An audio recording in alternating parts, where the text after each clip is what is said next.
1년 전에 요나서를 마치고 나서 사도행전을 시작했습니다. 그때 제가 이렇게 말씀을 드렸었죠. 사도행전이 한 2년 정도 걸릴 것 같다. 모두들 웃으셨습니다. 하지만 그것이 현실이 되고 있습니다.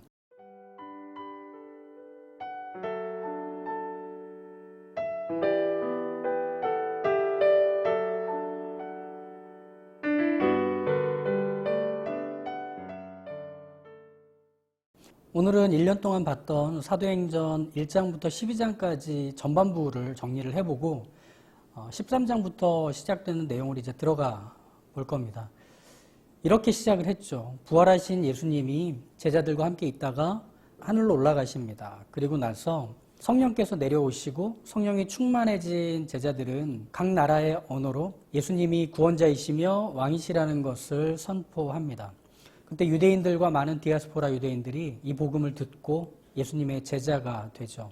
하지만 유대인들과 유대 종교 지도자들은 이런 예수님의 제자들의 무리를 못마땅해 합니다. 그러다가 스데반을 돌로 쳐 죽이는 사건 이후에 이 위협과 박해는 심해지죠. 그리고 나서 예루살렘에서 예수님의 제자들, 성도들이 이제 도망을 나오게 되죠. 도망 나온 자리에서 그들은 그저 도망자로 숨은 것이 아니라 복음을 전하는 증인으로 활약하게 됩니다. 그렇게 복음이 이제 온 유대와 사마리아를 지나서 땅끝으로 가는 시작이 이루어지게 되죠. 두 갈래를 저희가 함께 봤습니다. 성령님께서 베드로와 고넬료를 만나게 하셔서 고넬료와 그 집안 사람들이 구원을 받게 되는 일. 그리고 두 번째 갈래는 그렇게 도망 나온 그리스도인들이 안디옥에서 헬라 사람들에게 복음을 전하게 되고 안디옥의 많은 사람들이 복음을 듣고 구원을 받게 되는 일. 예루살렘 교회에서 안디옥으로 바나바를 보내고 바나바는 사울을 데려와서 1년 동안 하나님의 말씀을 가르치고 그렇게 많은 무리들이 하나님의 말씀을 배우고 난 후에 자연스럽게 세상과는 구별된 모습을 보이자 이 안디옥에서 예수님의 제자들에게 이런 별명을 지어줬죠. 그리스도인. 그리스도께 소속된 사람들이었죠. 그 과정에서 계속되는 예루살렘 교회를 향한 유대인들의 핍박, 위협, 그리고 헤롯이 가담해서 야고보가 순교당하고 베드로가 감옥에 잡혀 들어가는 일이 이어지죠. 그럼에도 불구하고 하나님의 말씀은 흥황하여 끊임없이 화수분처럼 쏟아져 나오게 되는 일은 이어졌습니다. 이게 사도행전의 전반부에 있었던 내용들의 정리가 되겠죠. 이제 후반부의 내용에서는 예루살렘 교회가 했던 일을 안디옥 교회 그리고 이방 지역에 세워지던 여러 교회들이 그 일을 이어서 합니다. 후반부를 시작하면서 이런 질문을 하나 갖고 들어가면 좋을 것 같습니다. 교회가 세워지고 나면 다른 민족과 다른 나라에 복음을 전하기 위해서 수고하고 힘쓰는 것은 당연해 보인다. 하지만 언제부터 그렇게 해야 하는 건가? 교회가 튼튼히 자리를 잡은 후에 여러 가지 모든 조건들을 갖춘 후에 하는 것이 맞을까? 그렇게 해야 지속적으로 이 사역을 감당할 수 있을 것만 같아 그렇게 생각할 수 있습니다. 하지만 오늘 우리가 보는 이 내용에서는 약간은 다른 출발점을 보여줍니다. 사도행전 12장 24절에서 보면 하나님의 말씀이 차고 넘치는 일이 예루살렘 교회뿐 아니라 안디옥 교회에서도 일어났음을 알 수 있습니다. 왜냐하면 말씀을 가르치는 교사들의 등장 그리고 그들의 꾸준한 사역 때문이죠. 예루살렘 교회가 안디옥에 바나바를 보냈고 바나바는 다소로 가서 사울을 데려와 1년 동안 말씀을 가르친 이 사역은 열매를 맺죠. 그리스도인, 즉 하나님의 말씀을 순종하고 따르는 일들이 구체적인 인격의 열매로 삶의 열매로 맺어지게 되자 안디옥에 있는 다른 사람들은 이 그리스도인들이라고 부르는 이 사람들을 주목하기 시작합니다. 안디옥 교회 안에서 성도들은 함께 모여 가르치고 배우는 일을 계속해 나갑니다. 마치 항아리에 물이 차오르는 것과 같이 계속 말씀이 차오르게 되고 그 말씀이 차오른 자리에서 많은 말씀의 사역자들이 등장을 하고 그들의 수고로 인해 더 많은 이들에게 하나님의 말씀이 가르쳐지게 되는 순환이 이루어졌죠. 그게 오늘 이렇게 이름이 나옵니다. 바나바와 사울을 포함해서 니게르라는 시므온, 구레네 사람 루기오, 분봉왕 헤롯의 젖동생 마나엔 이렇게 나오죠. 여기서 우리가 설교를 함께 이어가기 전에 잠깐만 참고해야 될 설명을 나누고 그 다음에 이 내용을 계속 이어가자면, 사도행전에서 사람의 이름을 언급할 때는 그 사람이 중요하기 때문에 이후에 이 사도행전을 읽는 모든 그리스도인들이 그 사람을 본받고 따르라는 의도를 갖고 그 이름들을 적어놓은 것은 아닙니다.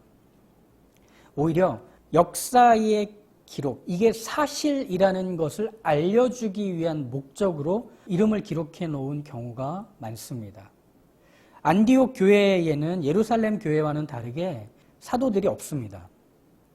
그럼에도 안디옥 교회에는 이 사도들의 일들을 충성스럽게 훌륭하게 감당해준 교사들 그룹이 있습니다. 앞서 말한 그 이름들 말이죠.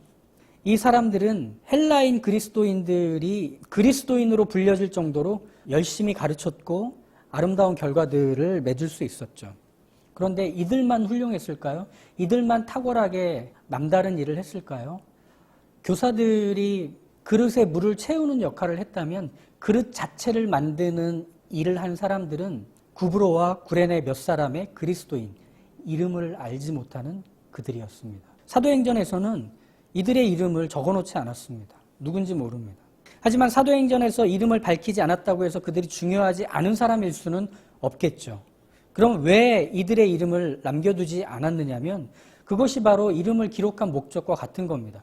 중요한 인물, 모든 교회가 따라해야 되는 모본이 되는 사람이라서 이름을 기록한 게 아니라 이것이 역사적 사실이라는 의미를 강조하기 위해서 이름을 기록한 겁니다. 무슨 말이냐? 안디옥의 교사들의 이름을 기록한 이유는 그들이 여전히 살아 함께 교회의 일원으로 있거나 아니면 그들의 가르침을 받은 제자들이 지금 각 교회의 성도들로 존재하기 때문에 이 이름을 기록해 둔 것은 그들이 진짜 사람이라는 것을 모두가 확인할 수 있기 때문이죠. 이 비슷한 것이 무엇이 있냐면 베드로가 탈옥했을 때 문을 두드리는 소리를 듣고 나갔던 로데라고 하는 소녀의 이름이 구체적으로 기록된 것을 떠올리면 알 수 있습니다. 그냥 소녀라고 할 수 있는데 로데라고 이름을 적어놨죠. 왜 그랬을까요? 초대교회 성도들은 이 로데가 누군지 알고 있다는 겁니다. 함께 신앙생활하고 있는 나이 지긋한 권사님이었을 수도 있습니다. 즉, 그 사건이 사실이라는 거죠. 여기서 나오는 이 이름들은 그들이 훌륭한 일을, 특별한 일을 한 것은 분명하지만 그러니 그 사람들에게 주목하라는 의미라기보다는 사도행전을 쓸 당시 교회가 이미 알고 있었을 이름들을 언급해서 이것이 역사적인 사실이며 그 증인으로서의 이름들을 그렇게 언급하기로 했던 겁니다. 다시 돌아가서 안디옥 교회에는 바나바와 사울로부터 시작해서 하나님의 말씀을 배우고 아는 일에 큰 즐거움과 유익과 그리고 그 결과들을 맺었을 겁니다. 그러니 안디옥 교회는 더 많은 교사들을 양성하고 또 다양한 필요들에 부응할 만한 모임과 조직들을 갖추는 것이 이 교회의 사명이라고 여겼을지 모릅니다. 훌륭하고 탁월했던 말씀의 교사들이 교회 안을 채우고 있다고 생각해 보십시오. 그들의 가르침을 통해 삶의 방향이 바뀌고 길이 새롭게 펼쳐지는 것을 경험한다면 그들의 한 문장, 한 단어라도 놓칠 수 없는 이 말씀의 은혜와 감격이 차고 넘치는 예배와 모임들이 있다는 것은 교회와 성도들에게는 더할 수 없는 축복일 겁니다. 이게 안디옥 교회였죠. 그리고 자신들이 누리고 있는 이 기쁨과 즐거운 교회 생활이 지속되기를 가장 바랬을 사람들 역시 이 안디옥 교회의 성도들이었을 겁니다. 그런데 바로 그 자리에서 성령님이 명령하시는 거죠.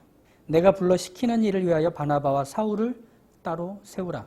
만약 안디옥 교회가 다음 학기 성경 공부반을 계획하고 커리큘럼을 짜고 강의 계획서를 다 만들어 놓은 자리에서 성령님이 이런 말씀을 하셨다면 얼마나 당혹스러웠을까요? 모든 계획이 큰 차질을 빚을 겁니다.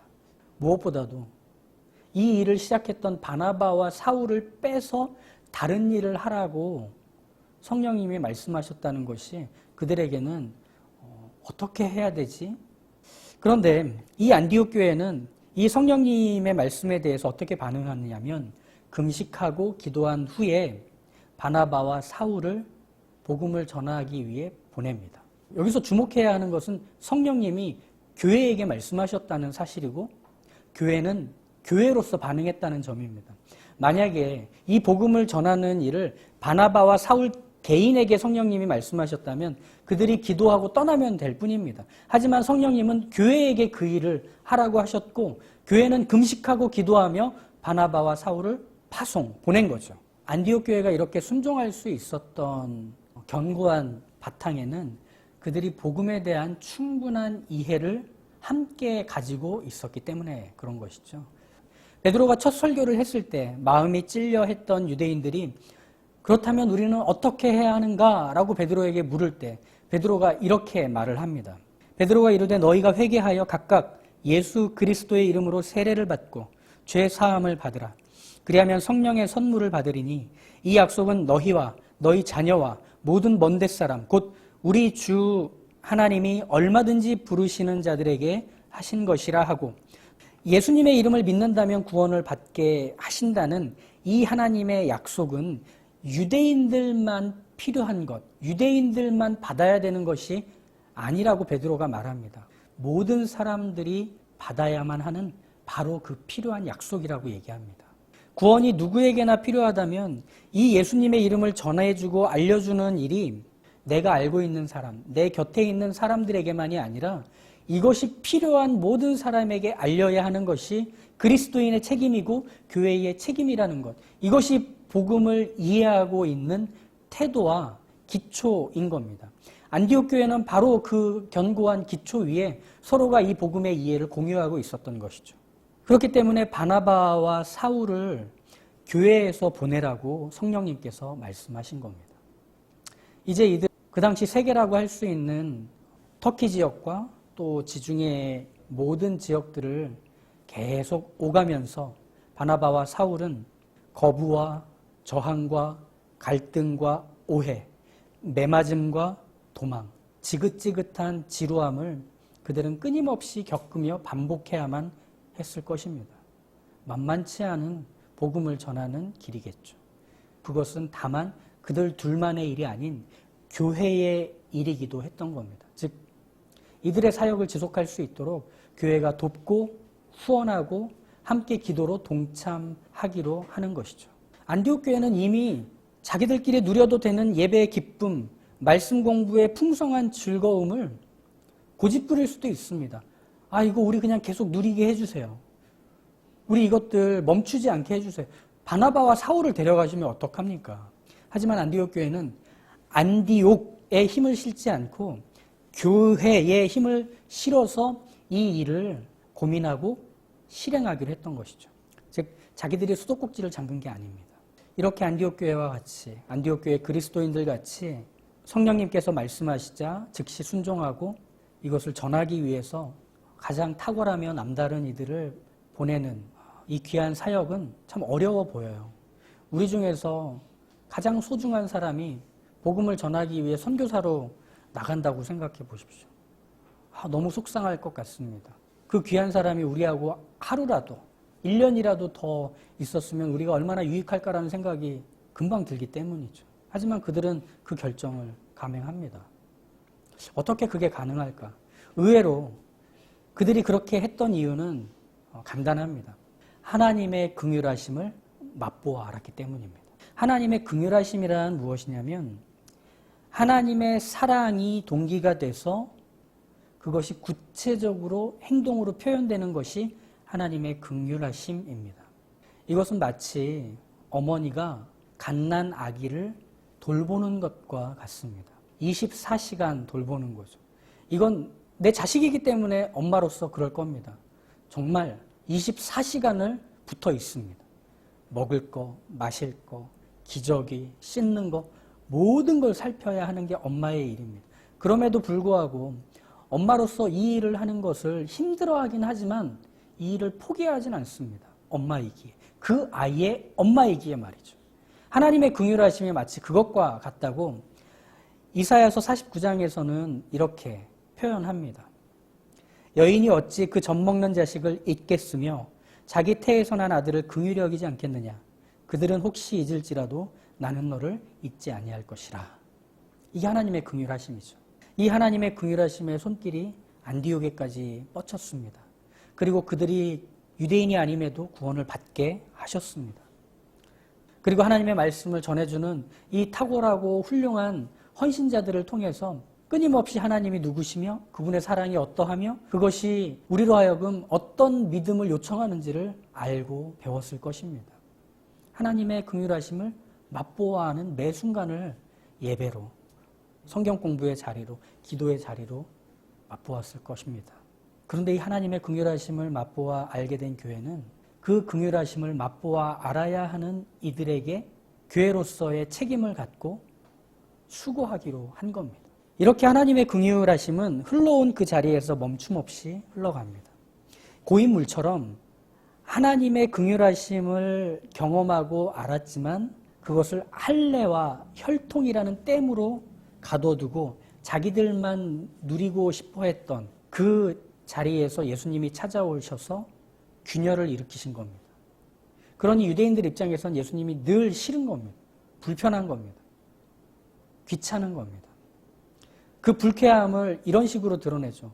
제자들에게 어찌하여 너의 선생은 세리와 죄인들과 함께 식사를 하는가? 그들이 누구인지 모르는가? 이에 대해 예수님은 하나님의 긍휼하심으로 대답하십니다. 예수께서 들으시고 이르시되 건강한 자에게는 의사가 쓸데없고 병든 자에게라야 쓸데있느니라. 너희는 가서 내가 긍휼을 원하고 제사를 원하지 아니하노라 하신 뜻이 무엇인지 배우라. 나는 의인을 부르러 온 것이 아니요 죄인을 부르러 왔노라.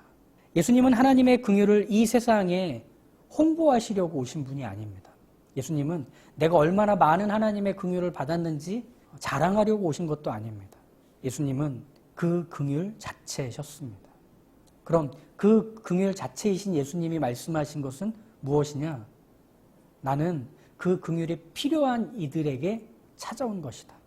그럼 예수님을 머리로 하는 교회는 그 긍휼이 필요한 자들에게 찾아가는 교회여야 한다는 겁니다. 교회가 이 땅에 있는 이유는 하나님의 긍휼을 지금 모든 사람에게 맛보게 하시려고 이 땅에 교회를 세우신 거죠. 그렇기 때문에 교회의 재정, 교회의 사역은 모두 교회 안에 들어와 있는 사람들을 위해서만 계획하고 마련되어서는 안 됩니다. 우린 계속 맛봤으면 좋겠어. 우린 계속 알았으면 좋겠어. 우린 계속 이것들이 끊임없이 너와 나에게서만 일어났으면 좋겠어가 아니라는 겁니다. 그것은 언제든 교회 밖을 향하여 계획되고 준비되어야 하는 겁니다. 하나님의 긍휼하심이 교회를 채우면 자연스럽게 그 하나님의 긍휼하심은 교회의 담을 넘어가야 하기 때문입니다. 그러니 교회는 이런 곳이라는 이해가 우리에게 분명히 해야 합니다. 교회는 하나님의 긍휼하심이 끊임없이 맛보아 알게 되는 현장이어야 합니다. 하나님이 죄인을 만나시는 구원과 생명 얻는 일이 늘 일어나는 곳이 교회여야 합니다. 하나님의 긍휼로 병이 낫고 귀신이 쫓겨나고 모든 눌린 것들로부터 자유케 되고 모든 묶인 곳에서 해방되는 일이 일어나는 곳이 교회여야 합니다. 그러니 기억하십시오. 예배의 자리에서 하나님의 영광과 하나님의 살아계심의 감격, 복음이 선포되는 것에 대한 그 기쁨을 맛보게 될 때, 기도의 자리에서 내 기도를 들으시는 하나님, 그리고 나를 만나주시는 하나님을 경험하며 내 인생의 변화를 경험하게 될 때, 일상의 자리에서 하나님의 돌보심과 동행하심을 확인하게 될 때, 그건 이제 우리로 흘려보내야 하는 이들을 바라보라는 사인으로 여겨야 한다는 겁니다.